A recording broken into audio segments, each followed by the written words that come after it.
Still, we had very little family, which was a pain.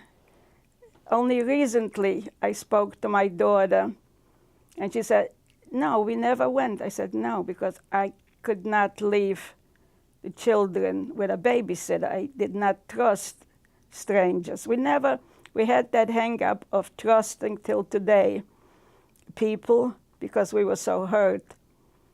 I would have loved to work, full-time, but because of that, we struggled because I didn't want to leave the children. Even going to a school, I'm the one that would have to walk and same thing lunchtime and back until Rita was, let's say, 11 years, where I can trust her to walk her brother and sister, where I could take a part-time job.